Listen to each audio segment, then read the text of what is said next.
Hi everyone, Janie here. Welcome back to my garden. So I got back from the Blue Ridge Mountains in Virginia. I was on a Proven Winners trip for Leaf Joy houseplants and I had so much fun. I had the best time learning all about houseplants, but even more getting to hang out with my gardening friends. I just love it. I just love going on those trips, and I think the main reason I love it is that I get to hang out with my gardening friends and we get to talk and we get to chat and we get to talk about garden design and what our plans are and plants that we're excited about. I mean, it's ridiculous. If you were a fly on the wall, I don't know, because you're all gardeners too, but like if Jason was a fly on the wall, he would be rolling his eyes. But the point is that I get so incredibly inspired. So I have to be honest, I was planning on not filming a video today. I was planning on, because I got home last night, I was planning on leaving a note for you all in the community tab, which is what I do when I'm not going to put up a video. I leave it in the community tab that you will see if you're subscribed, and it will just say, oh, hey, no video for tomorrow, and tell you all what's going on. So that was my plan. But I woke up this morning and I was so inspired and so excited that I just got up and I just started working, and it's like 3 o'clock now and I'm still going. I've taken a shower, just so you know, because I was covered in soil. But I thought I would film a little bit just because I've done so much today. So when I was gone in Virginia, I was gone all weekend. Jason actually had somebody come over that he knows and actually help him with some things. I'll show you all in a bit. And then I had contacted somebody who had helped me in my old property a little bit to see if he could come out and help with the really, really heavy stuff. So we have gotten a little bit of help. So when I show you everything that we've gotten done, just know it wasn't all us. It wasn't Jason and I. We worked a lot. We worked really, really hard. I was sweating and sore this morning, but we did have help. I just don't want you all to feel bad and think that I've done this all on my own and gone on a weekend trip and filmed everything. So it's not all just me, but they came and they definitely helped a lot. I will turn the camera around and I will show you everything we did. And then now I want to get some plants in the ground.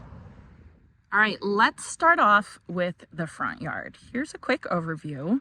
You can see what we have focused on, and that is getting compost put down so that I can start planting. So what I ended up doing is I found online that you could buy rolls of corrugated cardboard. Let me see if I can show you some. And so I ordered some because I was having a hard time sourcing. So you can see right there, I was having a hard time sourcing all the cardboard.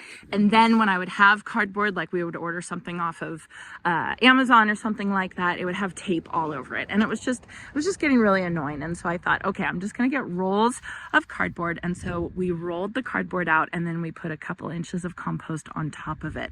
And again, this is what I'm doing for my no-till / no-dig garden beds.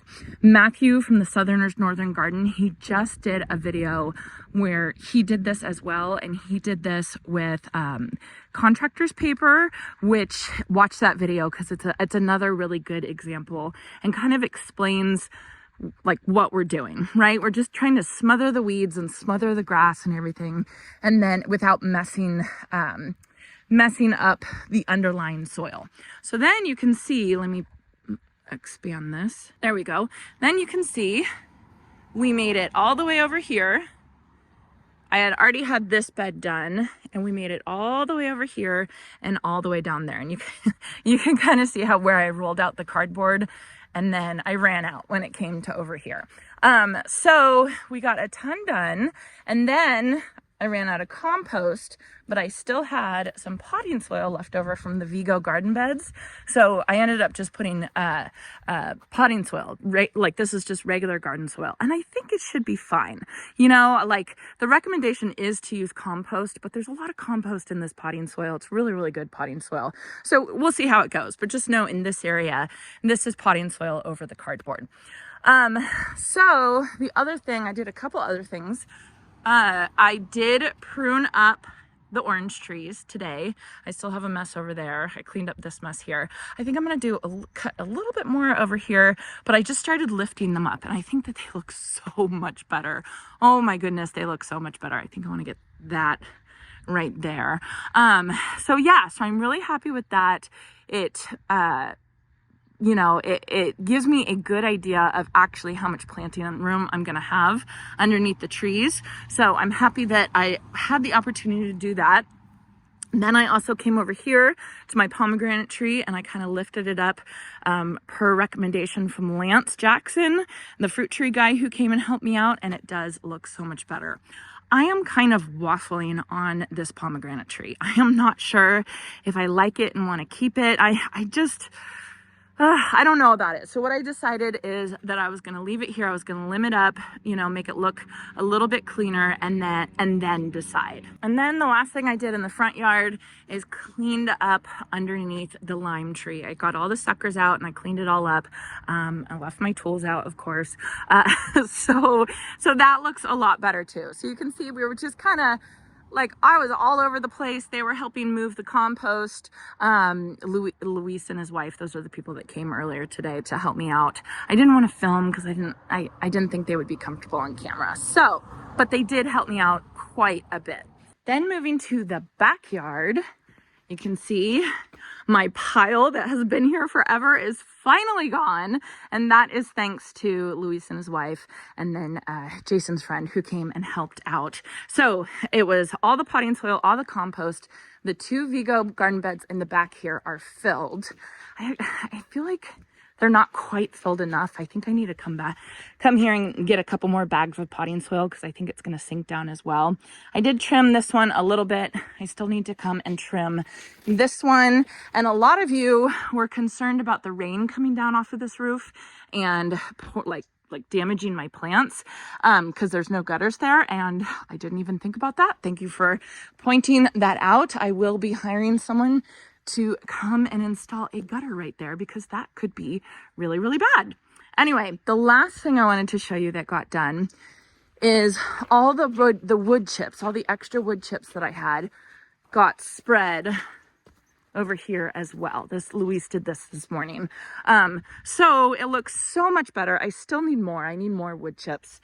Like, I still want to do some more of a pathway right here, but most of it got put down and most of the cardboard is covered. And so now this kind of potting area has at least good ground cover right now, functional ground cover. It may not look beautiful, it may not look like the prettiest ground cover, but at least it's functional and it's good, and I don't have to worry about it anymore, which is the important thing. So you see why I'm motivated? There's a lot happening and it's really exciting, and it's kind of starting to take shape, which is great. The other thing is, today, Monday, it is 8 weeks before my first frost. My first frost is December 4th. I might have counted back from December 1st, but just to be safe. But anyway, I'm about 8 weeks before my first frost, and I really want to get most of these plants in 6 weeks, at least 6 weeks before my first frost. So I have about the next 2 weeks to get as many plants in as I can. I'm not going to be too worried about planting them after the 6 weeks because I live in California and we don't have a ton of, like, the frosts that we have are like 31 degrees or 32 degrees. Sometimes it gets cold, but most of the time it's not that big of a deal. But the recommendation, the best practice is getting everything planted 6 weeks before your first frost. So that is my goal. And that's kind of what I was thinking today is, hey, I really should start getting these plants in. And these poor plants have been struggling because I've been trying to water them. Like, when I left for the weekend, I asked Jason and the girls to water them, and I told them how to water them. And I said, you know, water once a day and all that kind of stuff. And they're definitely struggling. They did a great job, but they just need to get out of their pots. I'll show you. So don't look too closely at these.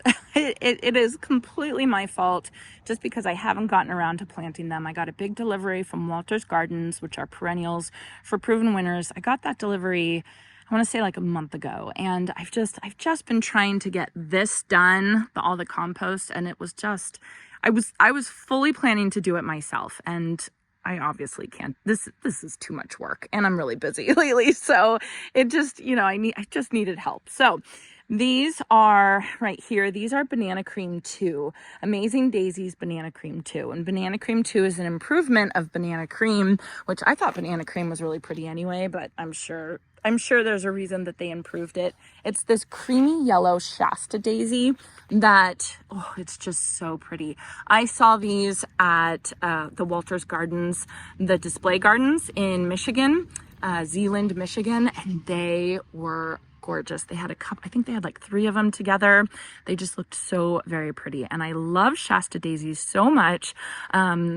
I don't know if you all know, but Shasta daisies were bred by Luther Burbank, and Luther Burbank is from my hometown, Santa Rosa, California, and he named Shasta daisies after Mount Shasta, which is a mountain that's very close to here, that gets snow. It's very, very beautiful. So Shasta daisies, they're a staple in gardens in my area, just because they're just meant to be. They're from here, basically. So I have, let's see, 6, 7, 8, 9. I have a grouping of 9 right here. These get about 24 inches tall. Let's see, 20 to 24 inches tall. 20 inches wide, hardy zones 5 through 9. They bloom early summer into late summer, and they're supposed to bloom like crazy, and they do bloom like crazy. Here's a picture right there. So I'm gonna put these right here, and then let me turn this around, come over here.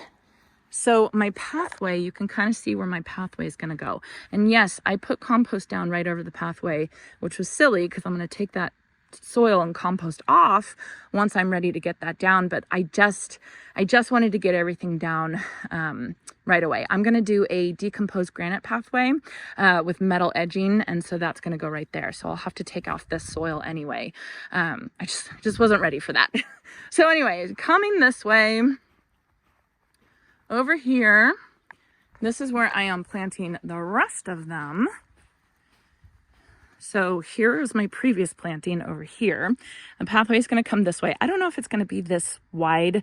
I think this is a little too wide, but I want to leave room that I can plant smaller annuals kind of in front there if I want to. So here are the rest of the Banana Cream 2 Shasta daisies. I'm just doing a little grouping right here. I think that will look really pretty. Then in front of that, I have the most beautiful plant.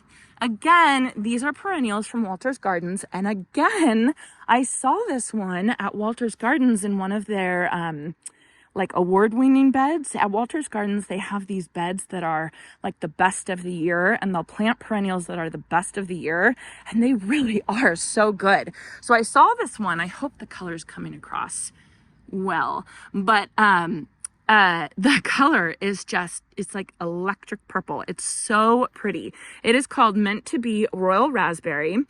Full sun. It's an Agastache, 28 to 32 inches wide. No, 28 to 32 inches tall, 28 to 32 inches wide. Hardy zones 5 through 9. Again, blooms midsummer to early fall. It's just beautiful. So I have the Royal Raspberry Agastache, and then I have the Banana Cream 2 behind it. So it's going to be a beautiful like fuchsia pink purple color, the creamy yellow, and then a little bit of a rest right here with this cool plant. This is called Pyrocamelys, I'm pretty sure. Pyrocamelys Jukebox, and you all probably haven't heard of this one because it's relatively new. It is a hybrid. It is a Boxwood alternative. Did you hear me? It's a Boxwood alternative for warm weather climates. Hardy zones 7 through 9. It actually can be grown in zone 6, but you do have to protect it from winter frost. It can get bitten a little bit by the frost in those areas, but I think if you just protect it, it'll do fine.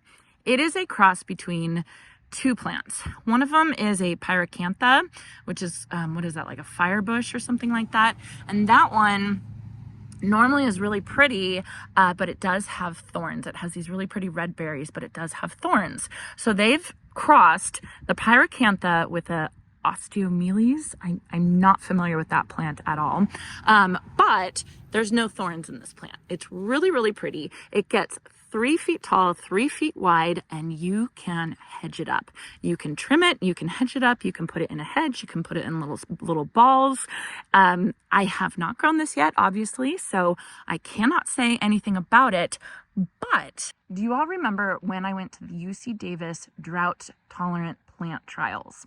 I went just a couple weeks ago, and it was really, really neat because what they do is UC Davis, which is the college near me, they put on plant trials where they basically stress plants with water. They will irrigate some of them and not irrigate others, and then they'll have everybody come and vote on how these plants are doing. And I was one of the people that was able to come and vote. This plant, this jukebox Pyrocamellias, actually got a blue ribbon there. It did really well in the drought tolerant trials, in the heat, exactly where I live, like literally a couple miles down the road from me. So when I saw that, I thought, oh, I need this plant. What if it's a good alternative to boxwood? What if I can have that look of boxwood in my zone 9B garden and it's not gonna suffer and not have a hard time? So I'm super excited. Pyrocamellias jukebox. It should start coming out. It should be available pretty much everywhere in our zones, in zones 7 through 9. So keep a lookout, and I will let you all know how this goes and how it works. What I'm planning to do is I'm planning to trim it up into cute little balls. Won't that be cute just to have little balls right here? Maybe if it grows a lot, I'll end up doing like a hedge and extending it down that way. But I'm so excited to try this, just to try new plants. So we'll see how it does. I'll keep you all updated. This doesn't even have like a real tag to it on this one. So I can't show you all anything, but there's not much to see. It's green, it's soft, it's shiny leaves, and it's a boxwood alternative, which is very exciting for those of us in warm climates. Ooh, it's starting to sprinkle a little bit. It's been really weird weather all day. Really weird. It's been like kind of about to rain and then not really, and then really windy, and now it's totally calm, and I don't know. I feel like this, look, it's drying already. It's basically drying as it's hitting the ground. Anyway, I know I have been talking so much in this video. I will stop and get to planting soon, but I just have so much to show you all. So the last thing I wanted to show you is this. My new toy. This is the DeWalt cement mixer. I finally gave in and got it. I have been not wanting to buy it because we are a Ryobi family, and not on purpose, just because that's kind of what we ended up with our first drill when Jason and I first got married. And then we had that battery, so we kept buying the Ryobi stuff to fit the batteries that we already had. But when we moved here and I was trying to use my power planter with my Ryobi drill, I actually purchased the strongest Ryobi drill that there was.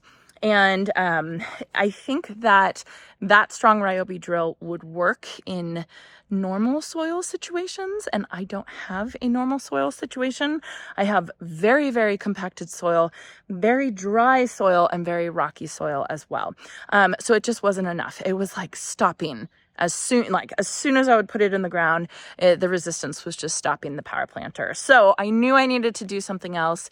I didn't want to purchase a different brand, but I did. And so now I will be using this. It does work. I already tried a practice hole right there, and it worked perfectly fine. So you will all see me using this DeWalt power drill. It's the one that Power Planter recommends that you get. They actually have it on their website. They will sell it in like a bundle basically, and it's the one you should get.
So let's just say I am not a clean gardener. I am a very messy gardener, especially in these situations with the no-till garden beds with the compost over, because compost is very messy and I get very messy with it and I kind of give up trying to be neat. So I'm very messy. I am off to take my second shower of the day, but let me show you what I did. I got it all planted and I'm really happy. So here in this little patch, I did kind of like a little triangle. Again, these trees are coming out, but I thought that that would be good here. And then you can imagine the pathway is going to go this way. And then as I come over towards this side, this is my second planting. So I'm pretty proud of it. So I have the Royal Raspberry Agastache that looks beautiful. More of the Banana Cream 2 Shasta Daisies. And then these guys, the Jukebox Pyrocamellias. Very, very interesting, very new.